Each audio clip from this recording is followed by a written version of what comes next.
చంద్రశ్రీనివాస్. ఇవాళ నేను బీరకాయ ఇంకా కోడిగుడ్డు కర్రీ చేశాను. కూర చేయగా మిగిలిన బీరకాయ తొక్కులతోటి పచ్చడి చేస్తున్నాను. ఈ పచ్చడి కోసం మనం ముందుగా బీరకాయ తొక్కులను తీసుకోవాలి. వీటికి సైడ్లో పీచు ఉంటుంది కాబట్టి పీచుని తీసేసుకొని మనం చిన్న చిన్న ముక్కలుగా కట్ చేసేసుకోవాలి.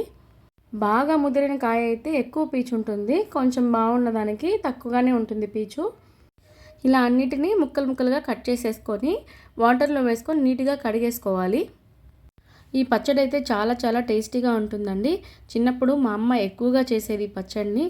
మా ఇంట్లో అయితే స్టార్టింగ్లో ఒక ముద్ద పచ్చడితో తినే అలవాటు ఉంది కాబట్టి నేను బీరకాయతో కూర చేసి అలాగే తొక్కుతోటి పచ్చడి చేస్తున్నాను. ఇప్పుడు బాండిల్ పెట్టుకొని ఆయిల్ హీట్ చేసుకొని కొద్దిగా జీలకర్ర అలాగే కొద్దిగా ధనియాలు 5-6 ఎండుమిర్చి వేసుకొని బాగా ఇలా ఫ్రై చేసేసుకోవాలి దోరగా. ఇలా దోరగా అన్నీ ఫ్రై చేసేసుకున్న తర్వాత ఒక ప్లేట్లోకి తీసేసుకోవాలి. ఇలా అన్నిటిని ప్లేట్లోకి తీసుకున్న తర్వాత మనం ముందుగా కడిగి పెట్టుకున్న బీరకాయ తొక్కులను కూడా వేసుకొని వేయించుకోవాలి. ఇప్పుడు అదే బాండిల్లో ఒక 2 స్పూన్లు ఆయిల్ వేసుకొని బీరకాయ తొక్కుల్ని మనం బాగా వేయించుకోవాలి. ఇవి మగ్గడానికి మనకి ఒక 10 నిమిషాలు టైం పడుతుందండి. ఇప్పుడు ఇందులోనే మనం ఒక చిన్న సైజు చింతపండు కూడా వేసుకొని అలాగే ఇందులోనే కొద్దిగా పసుపు అలాగే కొద్దిగా సాల్ట్ కూడా వేసేసుకోవాలి. ఇప్పుడు వీటన్నిటిని ఒక్కసారి బాగా ఫ్రై చేసేసుకొని మూత పెట్టేసి 10 నిమిషాల పాటు వదిలేసేయాలి. 10 నిమిషాల తర్వాత మనకి చక్కగా మగ్గిపోయి ఉంటుంది బీరకాయ తొక్కులు. ఇప్పుడు ఇందులో మనం ముందుగా కట్ చేసి పెట్టుకున్న 2 పెద్ద సైజు టమోటా కూడా వేసుకొని బాగా మగ్గించుకోవాలి. టమోటా వేసుకోవడం వల్ల మనకి పచ్చడికి చాలా టేస్ట్ వస్తుంది. ఆల్రెడీ బీరకాయ తొక్కుతోటి చాలా టేస్ట్ ఉంటుంది పచ్చడి, అలాగే టమోటా యాడ్ చేయడం వల్ల ఇంకా టేస్టీగా అవుతుంది పచ్చడి. ఇప్పుడు మూత పెట్టేసి టొమాటోలు కూడా ఒక 2-3 నిమిషాలు మగ్గనివ్వాలి. 2-3 నిమిషాల తర్వాత టొమాటో కూడా మనకి బాగా మగ్గిపోయింది.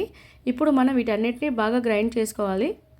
ఇప్పుడు ఒక మిక్సర్ జార్ తీసుకొని మనం ముందుగా వేయించి పెట్టుకున్న ఎండుమిర్చి అలాగే జీలకర్ర ధనియాలు వేసుకొని ఇందులోనే 4-5 తెల్లగడ్డలు వేసుకొని అలాగే సాల్ట్ కూడా వేసుకొని మనము గ్రైండ్ చేసేసుకోవాలి. ఇలా పచ్చడిలో పచ్చి తెల్లగడ్డలు వేసుకోవడం వల్ల మనకి చాలా టేస్ట్ వస్తుంది పచ్చడి. ఇప్పుడు ఇలా గ్రైండ్ చేసుకున్న తర్వాత ఇందులో మనం వేయించి పెట్టుకున్న బీరకాయ తొక్కులన్నిటిని కూడా వేసుకొని కచ్చా పచ్చాగా గ్రైండ్ చేసుకోవాలి. నాకు ఇలా అమ్మ వాళ్ళు చేసే కొన్ని రెసిపీస్ చేసేటప్పుడు కొన్ని డౌట్లు వస్తాయి. ఇలా బీరకాయతోటే పచ్చడి ఎలా చేశారు, బీరకాయ తొక్కుతోటే? ఇంకా మనం సొరకాయకి తొక్కు తీస్తాము, అలాగే కాకరకాయకి తొక్కు తీస్తాము, అలాగే పొట్లకాయకి తొక్కు తీస్తాము, కానీ వేటితోటి చేయలేదు. కానీ బీరకాయతో మాత్రం చేశారు, అది కూడా చాలా టేస్టీగా ఉంటుంది. అయితే బీరకాయ తొక్కును మాత్రమే ఎందుకు చేశారు అదొక డౌట్ అనమాట. మీకు కూడా ఇలాంటి పిచ్చి పిచ్చి డౌట్లు వస్తాయంటే నాతోటి ఖచ్చితంగా షేర్ చేసుకోండి. ఇప్పుడు పచ్చడిని ఇలాగా కచ్చా పచ్చగా గ్రైండ్ చేసేసుకున్న తర్వాత మనం పోపు పెట్టేసుకోవడమే. మీరు ఇక్కడ గమనించినట్లయితే మనం ఎక్కడ ఒక చిటికెడు వాటర్ కూడా యాడ్ చేసుకోలేదు, అంతా ఆయిల్లోనే మగ్గించాము. అలాగే మనము ఆయిల్ పోపు పెట్టుకుంటున్నాము, వాటర్ అనేది యాడ్ చేయలేదు.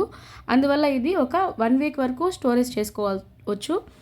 చూస్తుంటే మాత్రం ఇది చింతకాయ తొక్కులా అనిపిస్తుంది కదా, ఈ పీచు అలా కనిపిస్తూ ఉంటే, కానీ కాదు, బీరకాయ తొక్కుతోటే చాలా చాలా టేస్టీగా ఉంటుందండి ఈ పచ్చడి.